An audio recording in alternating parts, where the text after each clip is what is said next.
Welcome to the Audiocast! That's what it's called now. We changed it to a weird chant. That's the name of the podcast. It's hardly pronounceable. We want to do a little artistically evolve beyond our regular thing. Yes, we've been feeling that, we're close to 200 subscribers, and that's too much. We're just gonna do a little weird, It's not the most approachable media, but that's the reason. We want to, The fame's gotten to us, and we need a smaller audience. Yeah, we are So that's basically what we're gonna do. We need to get more niche. So gonna talk about politics. Yeah, gonna talk about the politics of Indonesia in the 1940s. Yes. I don't know what happened. Me neither. See, that's a flaw. We can't talk about... Okay, yeah, the flaw is that we're dumb. I guess we'll have to go back to... Okay, we'll go back to the regular... Okay. Okay, so... Poverty Palz podcast. We're going back to that now. Yeah. Okay, cool. That was a short-lived idea. Yeah, but... That's usually how it goes. Yeah. Oh my god. You got some coffee? We do have some coffee. As is the usual. And we just watched a movie called Dolomite. The Ray Moore movie. Yeah, it's kind of one of them blaxploitation movies from the 70s, and it's not good. Don't watch that one. I thought, after we watched Peter Wheatstraw, which was an amazing wild ride. Beautiful. It will be fun, but it's just pretty slow. Too few straws. Yes. That was a good nudity, though. That's fun. Yeah, it's true. Oh my god. So Kumbel, I have a big story. Oh boy. It's one of those weeks where, I thought I didn't have any stories, but I have one. I have one that's an odd thing. It took place over a few days. Oh boy. So, here it is. This is what is known as the lawnmower story. What? Yeah, okay. So this is what happens, okay? I'm in my apartment complex. I'm having a vibe. Okay?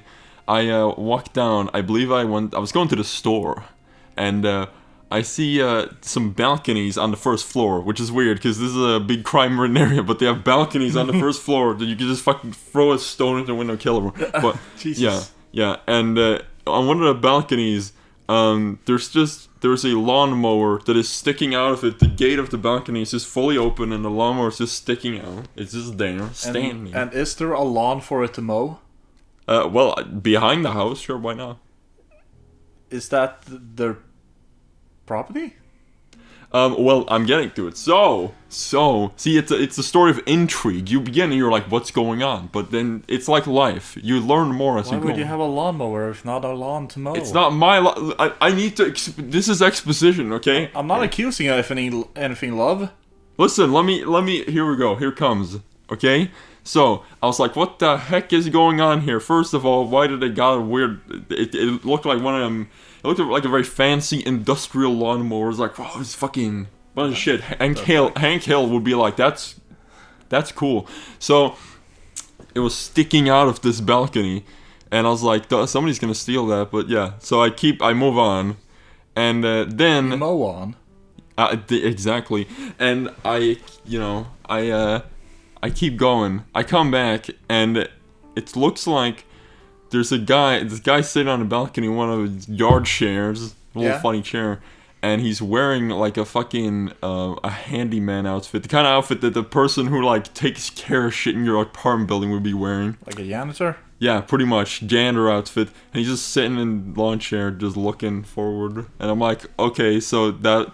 I guess it was his thing. Does he fucking mow the lawn? Does he live in the first apartment of this building? The guy who fucking does. It's weird. But he looks at me weirdly. Spooky old man. Okay? And, yeah. Next day, I see him enter the fucking... See, there's like the metallic little doors that you can't enter normally, that they just go in and whatever do their shit. I don't know what's in there, really, because... But, it's for the fucking janitor crew. He's going in there. And then later that day, I see him just sitting in the little park bench area outside my house. Just in the dark. He's just sitting on one of them. What? In the dark? Yeah. I was just like I was going to the window of my apartment building, because I want to take a little stretch. So I went on and was like, he's sitting there, the little street light just sitting. What? Scary shit. Yeah. So this is all the lead up, okay? Okay. So we got a weird janitor fella and a lawnmower. Yeah, exactly.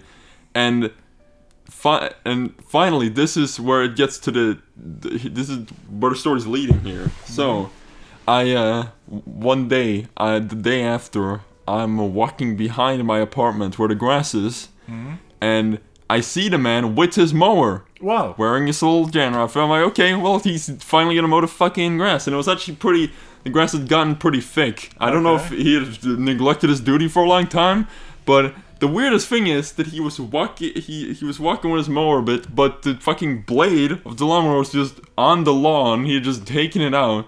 What? It was there. It was so weird, but he was walking with it for a little bit. I don't know where he was walking with it, but so I couldn't resist. I don't usually talk to random people, but I was so curious. I had to ask him, and I was like, "Hey, how are you mowing your lawn without the blade? Why are you doing this? What's the point here?" And he responded, "Well, I would tell you about what I'm doing mowing the lawn, but I'm gonna have to cut it short." Love. I must ask you right now, was a fucking molecule of that shit even true? Not a single part of that. God damn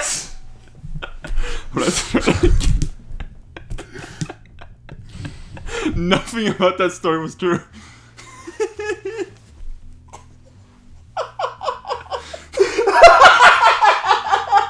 I thought today, when I went to Colin's place, I don't have any stories. I don't know what I'm going to talk about. Oh. So that was my lawnmower story. Oh my god. You're going to have to cut it short. You get it, guys? In the audience? What the fuck? I was so worried while I was telling a story I was gonna blow it and accidentally make you. No, you did. You made it perfect. Something perfectly mundane, and knowing where you live, I wouldn't be surprised if there was something odd like that. Like, I was almost thinking like, oh, he has his own lawnmower because maybe like this, the people are supposed to mow it don't do it, and he's like, fuck it, I'm gonna do it myself. Yeah, maybe. But nah. But no, it doesn't. But Jesus fucking Christ. Oh. Jesus Christ. So cool, but what well, I have things that are real to talk about. Okay. So, last episode I talked about, I'm going to forklift school. That's what it's called, forklift school. Why do you need to learn how to lift a fork? Are you fucking stupid or something? Love! I told you, it's retarded? fucking... You fucking dog. Don't speak of things you do not understand. This is how you lift a fork. You're doing it wrong. Okay, well. Anyway. So yeah, I'm going to forklift school, and it's like been 2 weeks now that I've been there. Oh. And it's pretty chill. We only have to be at the actual place where we got the classroom and shit like 2 days a week. And most of it has just been right now. We're just going through like the first week was going through all the safety stuff. Oh. You know. And this week, week has been like customer service. Oh. And just service in general, like don't be a dick around customers and shit like that. That makes sense. Yeah. And what's weird? What? So far, it seems that I'm doing the best in class. Holy shit. Because we had a test and I was the only one who passed. That's amazing. And and it feels weird. Yeah. Because I'm so used to, in school, just used to being the fucking worst. Yeah. But for some reason I'm doing good here. But all I've really been doing is just like, they give you this sheet to read, to memorize. And I just been doing that. Reading a lot. Hmm. Yeah. Well, It's pretty cool. How many forklifts have you gotten to drive? None yet. God. That's way later. Fine. Yeah. Okay. But love, for in this fucking sheet that we got for the customer service stuff, there was this little example story of customer service. And I'm going to turn this into a bit of a hypothetical situation. Okay. Well. Okay. Okay. So. Okay, here we go. There's an hotel receptionist. All right. And she's doing her thing, being receptionist at hotel, receptioning. Okay. Yeah. This big man. Ooh. This big fucking man. Oh, big chunky boy. Walks in. He's got his fat gut hanging out. Of course. He's got stretch marks. Big chunky fuck. Yeah. He's picking his nose. He smells the fish. Okay. And he goes up to the receptionist and he's like, "I'm got a room." Now the receptionist is obviously appalled by this fucking gruesome sight. Freakish man. Yeah, and she fucking, she's mean to him. She calls him out. She's like, "Dude, what the fuck? Why are you looking like some gross man? Yeah. Why are you stroking that child's hair? You don't know them. Don't do this." Yeah, and is this your autobiography? What's going on? Shut the fuck up. Okay. So the man, obviously offended. Ooh. He leaves the hotel and goes to check into another one. Oh. Now, love, here's where I tell you that the hotel receptionist, she's the bad guy of the story. Because turns out the reason he stinks of fish is because he's been riding a sailboat. You see, he is actually like a big shot in a cruise ship industry, and they were supposed to have a deal with this hotel. But because he was so offended by the receptionist, he went to another hotel, a competitor, and struck the deal with them. Okay. Where this is to teach you, this story is to teach you, don't be mean to big, fat, disgusting slobs to walk into hotel. You learned this at forklift school? Yeah, it's customer service. What the fuck? This is okay. Now, love, what would you do if you were a receptionist? Okay, well, here's what I'd do. I'd, okay, well, it came up with the thing. I would, And of course, the boss has not told you anything about this deal of the hotel. Yeah, of course. You're completely unaware. Yeah. I'd get a big fucking mighty broom. I'd get like a fucking gigantic, it's so long. It's like one of those long fishing poles. And I just I walk all the way across the room because I don't want to be near him. And I'll start going, just smacking him. And then I would say, get out of here, you don't have civil rights. Poke him out of the place.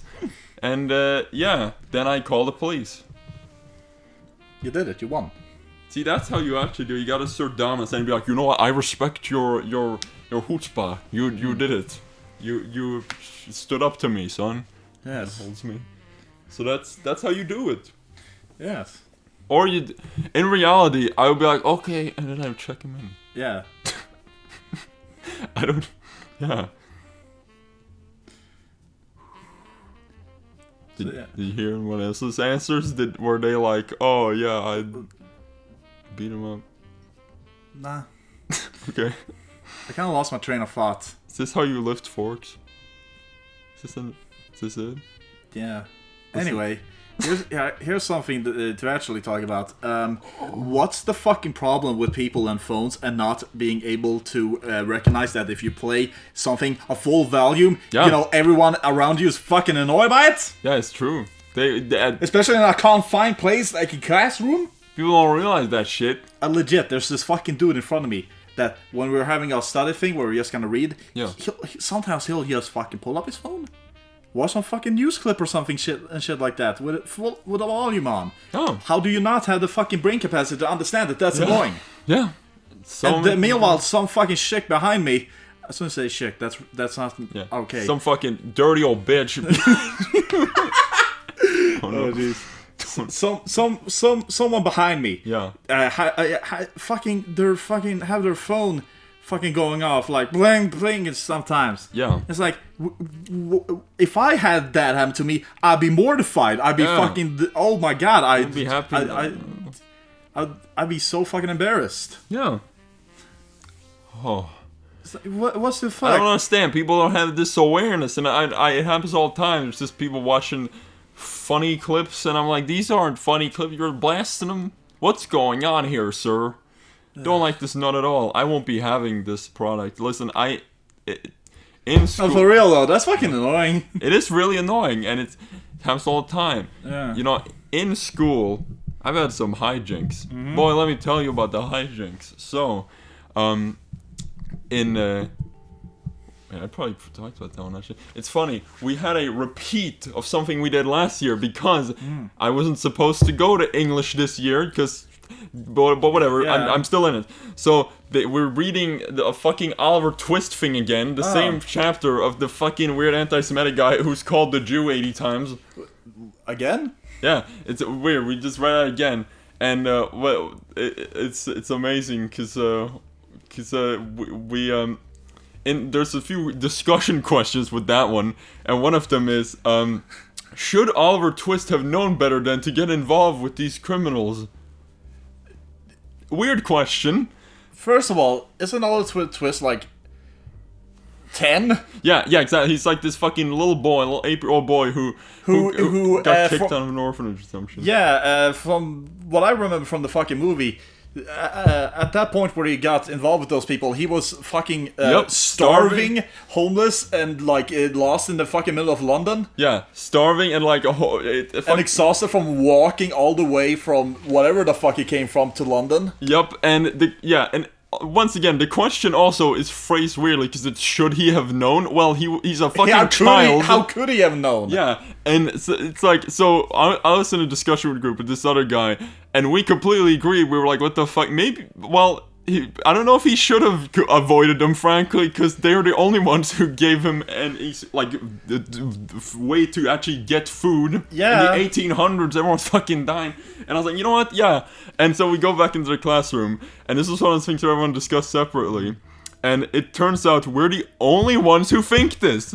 And so, what the fuck else would he have done, in that situation? So it's amazing because the teacher starts being like, okay, we're gonna do this discussion question. Should he have known better than to fall in with that crowd?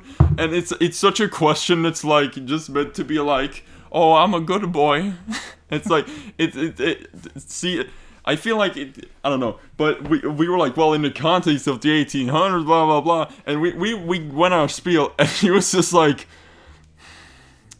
well, okay, you're just going on that, and then somebody else in class, they raised their hand, very brave, and they said he should not have fallen in with that crowd because they are criminals. And the teacher was like, yeah, and then it started to discuss like gang violence in modern day Sweden, and they were like, yeah, it's pretty bad. It's like, some people just. And do these fucking idiots understand a goddamn thing about fucking crimes? Yeah, about the criminal underworld. Yeah, and about being so fucking down on your luck that you're desperate for like anyone to take you in. Do these motherfuckers, and I ain't defending that shit. I'm just saying that's just how it be, dog. Do these motherfuckers understand the 1800s? That as well. 1800s London. Everyone died at all times, but yeah. So the teacher, it was completely framed like we were just like, oh, you're being a weird thing here. But we must actually look at the context, motherfucker. Hey. Yeah. No. Seriously. And see, I have and he's a fucking child. Exactly.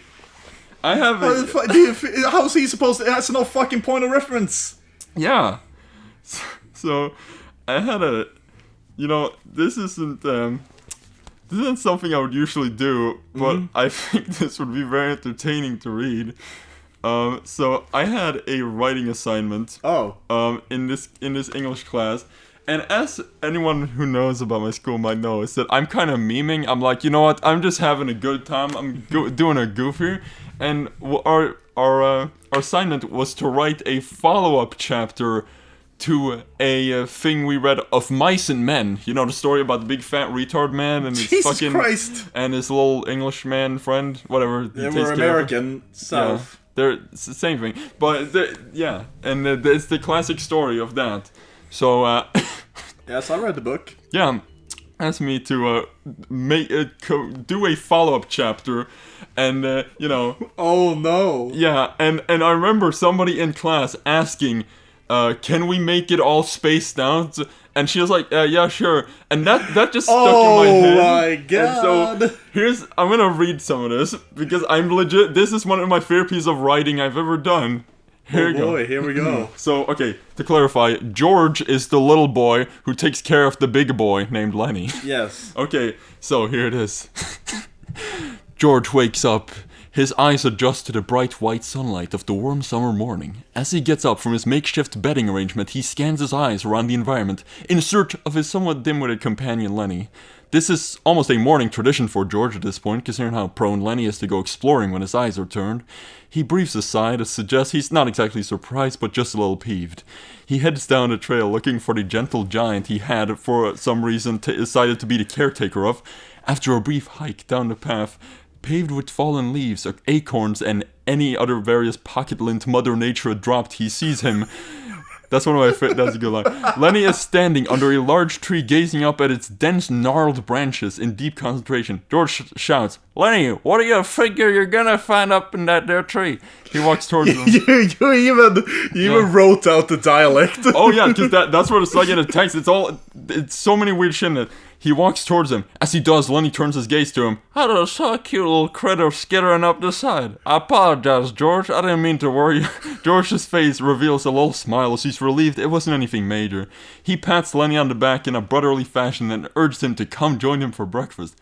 Lenny follows him, but not before something else catches his eye. He looks off into the distance. George's patience begins to run out. "Oh, dang nabbit, what is it now?"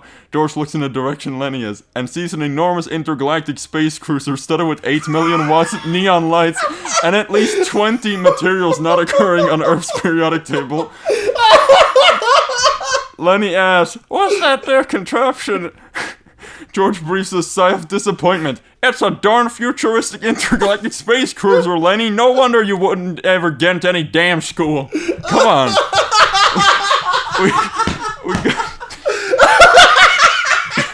We got to go investigate if they have a... And I decided to use a character generator that makes nonsense characters. I don't know how to pronounce it. A glorp generator or some shit. That might help us with our current predicament. George taps out an 80-character alphanumeric password on the keypad of the ship without fault, opening up the entry hatch. Oh my god, there's so much. That's No, read it all. Okay, read it fucking all. Okay, I'll read the full thing. Here we go. George taps out the 80-character alphanumeric password on the keypad to the ship without fault, opening up the entry hatch, allowing the two of them into the strange ship. Lenny's face is one of utter confusion, even more so than usual. George begins rummaging through oddly shaped vials filled with a wide variety of various intergalactic goo. Oh, shucks, George exclaims, ostensibly frustrated from his lack of success. He inspects every panel of the ship, carefully looking for that faded generator. Lenny finally composes himself enough to speak. George, what are all these doohickeys?" George briefly gives up his search. He turns back to Lenny and decided it might be time to inform the old boy. He takes a deep breath. "Lenny, you know that expression that men are from Mars and women are from Venus?" Lenny slowly nods his head. "Well, be that as it may, it is also the case that you're from Earth and I'm from..." George says in a matter-of-fact tone. Lenny's whole world is turned upside down. He can barely find the word. What do you think all that talk about millions of multicolored rabbits was about?" Lenny stares Okay, that's a reference to the early chapter of the book where they talked about, like, green rabbits. They were gonna find a bunch of multicolored rabbits or some shit. Yeah. And yeah, so that's the reason. They're the ones who raised me on my home planet. There's no such thing as red, blue, or green rabbits on Earth, Lenny. As before, no words are uttered by Lenny. George rolls his eyes. "You know what? Forget about the whole thing." The two walk down the trail, the river flowing beside them. George looks at Lenny with an exasperated expression. "We'll find you ketchup for your beans, Lenny. Don't worry. I reckon we'll be able to get our hands on some in the next town over. Lenny grins a wide smile as George generally tolerates his existence. By the side of the road, Lenny spots something gleaming. He excitedly runs to grab it. It's a small glass container of some sort. Lenny excitedly runs over and picks it up, deeming it of interest. George, you won't believe it. There's some leftover ketchup in his bottle. This is the most incredible thing I've just seen all day. George's face sinks slowly. His facial expression is one of sheer concealed rage filtered through dead eyes. I believe you think that, Lenny. I really do. That's the story. I did not. I don't think she responded to that one yet. I handed it in. That's amazing. That's so fucking. Oh, if I was a teacher, I would have given you fucking A's. A's all across the board. Yeah. Oh. Holy shit. Oh my god. Ugh. Okay. So. I'm trying to think if I ever done something like that. Yeah. I suppose, in a way. Though not as cool, I believe. Basically, I think this was on the last year of fucking thing. Yeah. I think it was for like Swedish class or something. We had to write this whole ass fucking thing. It was like stupidly fucking long. Long to the point where it's just like, I can't fill up enough information with this. Yeah. You know. So I wrote the I can't remember, you have to excuse me, but I wrote about the thing where we're supposed to write about, and I did not need as many pages as we were instructed to use, forced to use. Yes. So the rest of it was me just like doing a thing where it's just like space, like fucking like spaces, and then just being like, so yeah, I'm done. Yeah. Oh yeah. Got it. So you know, yeah, I can't really fill out anymore. Yeah. Just So, you know, I have some complaints about just how school has been working. How come we haven't learned anything about, like, you know, how to be an actual adult? Just basically going throughout that whole spiel about I'm not really feeling like I'm not being taught anything that I will ever use in the real world. Yeah. And just wrote about that for the rest of the thing. Yeah. And yeah, I left it in, you know, gave it in. I got a response that, you know, it made her laugh, but you're gonna have to actually write the thing. Oh shit. Yeah. She liked it, but, you know, you have to. Yeah. Oh my. It's fantastic. Gumball, you know something that relates to school, to I'm trying to do a tie-in here. To childhood. Expensive Nintendo DS games. Yes. Okay, Kumbo, what did you do recently? Well, recently I decided to get a charger for my DS because the one I used to have broke. Seriously, those fucking chargers were flimsy with the cables. Yeah. I got a fucking USB fucking charger thing now. Yeah. And yeah, and I also ordered both of the Sonic Rush games. Holy shit. So that's gonna be fun. Yeah. Never played them before, but I heard they're good. And yeah, other than that, I was trying to find other DS games, but bruh, they're expensive. They are a goddamn, especially like the Nintendo license, like Nintendo fucking property games. They're so expensive. They're a goddamn halfpenny and a half. They're so, oh my god, the goddamn DS Pokemon games are getting so fucking expensive. Dude, it's like fucking $100. I literally, I need to say this because I feel like fucking the fucking guys who rejected Steve Jobs because he was a dirty hippie and didn't give him the investment money for Apple, because I had those games. I had the full boxed Pokemon Soul Silver with the goddamn Pokewalker, all new. I had that shit and I sold it to our local game store for basic fucking pocket change. It's a good idea. And I had goddamn Pokemon Pearl, but then I lost the cartridge somewhere, so that was a good time. And I remember I bought Pokemon Pearl. It was literally used, and it cost $25. That's how much it cost. So, That's back in the day, and I really want to get them now, but they're too damn expensive. Yeah. Thank you. But Jackass the game for the DS is something everyone needs to get. Wow. I got that in 2011, and it was fun.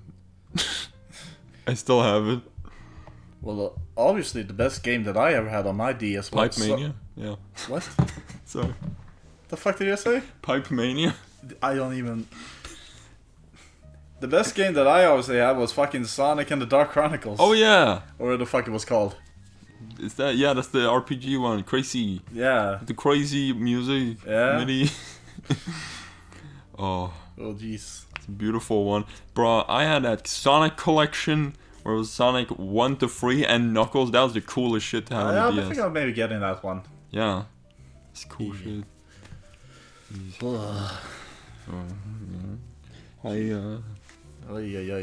Ain't the goddamn bro. Gross. Gross. No. Disgusting. So I got a thing I want to talk about. Okay. Oh boy, oh howdy. This is something I haven't talked about yet, but it's something that is pretty interesting to me. Punk fashion. Oh. Punk fashion, it can be quite interesting. Because there's some grody shit in it. Oh. Yeah, let's start at, like, how you say, the beginning. Okay. Of the true beginning of punk fashion. Which was, of course, you know, the good old sex boutique in London. Yes. Ran by Malcolm McClary and Vivian Westwood. Where the origins of punk fashion was inspired by BDSM, like sex clothing and shit like that. Oh yeah. And they were a lot of it was very much designed in mind to shock and appall the ordinary folks of London at the time. Yes. And boy oh howdy did they go all the way with the intent of doing that. Yeah. You know, as if the fucking whole thing of it being like inspired by, you know, gimp fucking outfits and shit wasn't bad enough. You know, you got the seditionary shirts, as they were called, that would portray things as fucking Snow White and the Seven Dwarfs having an orgy. Yeah. A fucking gimp mask where it said the Cambridge Rapist on it. Oh. And swastikas. Yeah. Yeah. Boy, oh howdy. Basically my closet. But the thing about this whole, like, swastikas and in the punk fashion, from what I've heard, that went out of style, pretty quickly. Did some bad guy adopt it or something? Yeah, perhaps. What did they do to that shirt? Did they ruin it? No, seriously, it's just... No, I don't know the full thing of it, but I do know that... Oh, wait, there were bad guys who had a symbol. I just remembered. Yes! You know, well, other than that obvious thing, you know. Yeah. Yeah. I think it has something to do with the National Front becoming a bigger threat to folks like punks. It's getting big in the UK. Yeah. You know, and yeah, might I add, I've talked about the National Front before. Yeah. But yeah, no, they would just straight up fucking beat the shit out of people at night, chase them down, and fucking beat them to death. Oh yes. You know, be it like, you know, if there were blacks or, you know, anything like that. As portrayed in Pink Floyd's The Wall. Yes, very much so. Yeah, there's a good portrayal of it. But yeah. So that was that. So yeah, and you know what became more in fashion with punk at the time were fighting the Nazis. Yeah. Instead of wearing their memorabilia. Yes. You know, with the whole rock against racism thing. Yeah. Yeah. And I wonder who that was a reaction to. Oh yeah, Eric Clapton. Good boy, Eric Clap Pac-Man. Yeah. Yeah. Yes. He was definitely inspiration for it. Yeah. Anyway, then oh yeah, and another thing with the punk fashion that I have to bring up. Yeah. The whole thing of safety pins. Yeah. Especially safety pins in your fucking chic. Ban. I don't like... Nope. Yeah, it's gruesome. Yep. My dad, he was a punk back in the day. Yep. You know, like full on into it. Yeah. And he told a story of how he got his first earring. Oh. he just took a fucking safety pin and put it in there. Oh, bad idea. See, here's the thing. The thing that makes me cringe about that is that it surely has to take a bit of effort to get it in there. So you have to really put, like, I can't even. Yeah. Ooh. Yeah. Oh, dear God. Seriously. No, thank you. Yeah, that's fucking crazy. So, yeah. So, yeah. And here's another fun little... this became popular later on with the oi punk stuff. Yeah. Did you know people used to bleach their jeans? I think I vaguely heard something about that. Basically, yeah, like they get these jeans that have all these like bleach marks, like white marks on them. Yeah. And what they would do is basically just pour a bunch of bleach into a bathtub and put the jeans in there. Oh. Yeah. Okay. Yeah. Is there white now? Yeah, like partly it's like spots. Oh. It's like Yeah. kind of cool looking. Yeah. Oh dear. Oh. And then eventually, like in the 80s in America, now that's where like punk fashion got started to strip down a bit. Yeah. You know, they got rid of all the bunch of accessories and stuff, and kind of like stripped it down to like t-shirt and like ripped pants and some fucking boots. Yep. It was like the hardcore scene in LA. Just regular shirt. Yeah. Yeah, I like that. That was cool. Yeah. Um. And then like, trying to think like. That was mainly in America. Meanwhile, in the UK, things were still pretty you got the jackets with all the covered in like studs and spikes and shit. Yeah. You know, and bro, let me tell you, I've had jackets like that. Yeah. They're so heavy. Yeah. It's and there's another thing about fucking punk jackets, dude. They are not easy to clean. They're not easy to clean at all. Yep. I've had to scrap a jacket recently just because it started to smell really badly, and cleaning it would have been a nightmare. Yeah. It's just... My goodness. Yeah. So that's that, and then in the 2000s, people started doing. In the 2000s, we got the whole Hot Topic thing. Yeah, people started, you know. The this weird fucking like. Just this weird version of what used to be like English punk stuff. started to happen. Yeah. Everyone was like, "Well, it's a punk thing." It's like, okay, well, cool. I don't know. And it's kind of just like that to this day. Like, I don't know. Whenever people think of that, I don't know. I don't think so. I think it's actually kind of gone back to like the 80s and the 70s style. Yeah. Nowadays. Perhaps. It's the whole like how you say emo 2000s goth fucking scene thing. Yeah. I don't see it as often anymore with at least like actual punks. Yeah. You know. Oh, people. I don't know. I have this just thing that bothers me is when people speak very authoritatively about something they've never heard of. Yeah, and I hear that a lot about punk sometimes. Yeah. Like I recently heard someone say like. Fucking punk music, it has to be about politics, everything. Yeah. It's not true. Yeah. It's not true at all. There's whole subgenres that's based on really not really going to like egg punk. Yeah, no, egg punk isn't like in general like yes, of course, there's a lot of fucking punk that's about politics. Of course, it's deep rooted in it. Yeah. But it doesn't have to.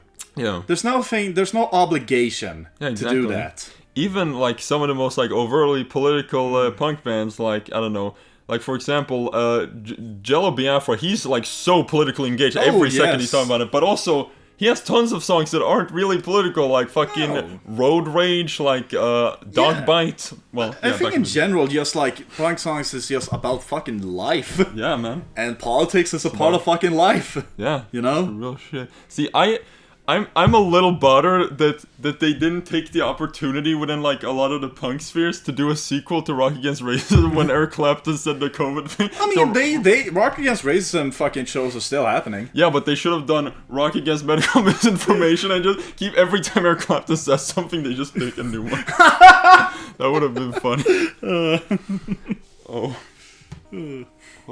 Well, yeah. I don't know. Yeah, and of course there's crust punk. That's a very interesting one, which is basically just fucking pants covered in patches. Yeah. I used to have a pair of crust punk pants, but Again, cleaning them. Not easy. Oh, yeah. And most Crustpunks don't, and they smell. Yeah. Gotta wear crusty clown makeup. Yeah. Fucking hell. So I have been I was given an account login info to a Disney Plus thing by my mom, because she had it, and I was like, you know what, I'll check out. I'm gonna see if there's anything I'm interested in. Not really. No. There's not that much cool shit, but I did try on watching some things. Like I was curious. Have you heard? It's weird. I never heard of this show, and then I just realized that it exists. Have you heard of this fucking show called Solar Opposites? Nah, never. Yeah, it's the second animated show Justin Roiland made after Rick and Morty. It's supposed to, and I don't know when he made it, because like it's so weird. It just exists. And I'm gonna be honest, I watched 4 or 5 episodes of it, and I like it better than Rick and Morty. Wow. I don't know if it's the baggage Rick and Morty has, but yeah, I just like that show better.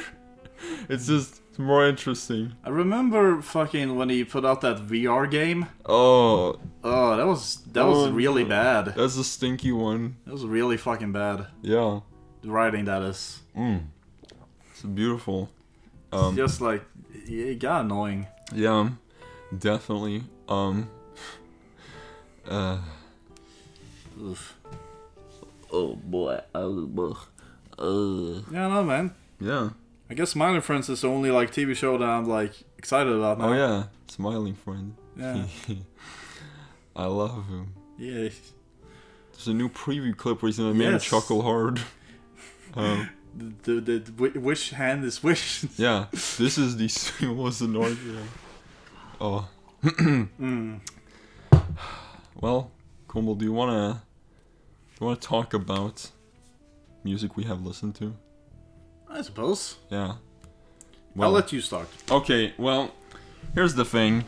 I don't ever listen to music, so this is gonna be a short. Well, okay. I tried it out. I've been listening to Well, I'll just preface this by saying that now that I've listened to so much music, so much different type of shit, I really value when I can find music that really makes me experience the feeling of, what the fuck is this? And it knocks me the fuck over and like completely changes everything I thought about. And I found one of those recently, and it's actually a I believe he is called a minimalist composer. He's named Philip Glass, and he's probably, I think he's done a bunch of weird soundtracks, but his probably, I don't know if this is his most famous work, but this is the one that I was recommended somewhere. It's this gigantic like 3-hour album called Einstein on the Beach, and it's so weird because like he'll have these like repeating patterns for like just going on for like 17 minutes, but they alter up and down every now and then, and sometimes they add shit, and it's so weird because it's stuff that you wouldn't think you would be able to repeat for that long. Like, he has these vocal lines of people just like singing something like like shit like that, and he has like saxophones going on for like doing the exact same line for 17 minutes, and I literally don't know how he's doing that because you can't breathe for that long. Yeah, the first track on Einstein on the Beach called Train, it's technically not the first track, but it's the first big one. And that one, I listened to that one while on a road trip last week, just, sitting in a car looking out the window, and it fucking hypnotized me. It got me in. It's very hypnotic the way it do it. And I really like the sound fonts. They're so fucking odd. And, like, he has these weird, like, kind of plinky fucking synths. Like, his first album called North Star, that's a good introduction because most of the songs are like 3 minutes long, but they're all in that similar vein. Song called fucking, what is that song called? Hold on, let me fucking look at this dumb bullshit. It's called Our Year's What. Everybody listen to that one because it sounds fucking weird. And also Victor's Lament. Thank you. That was it. Thank you.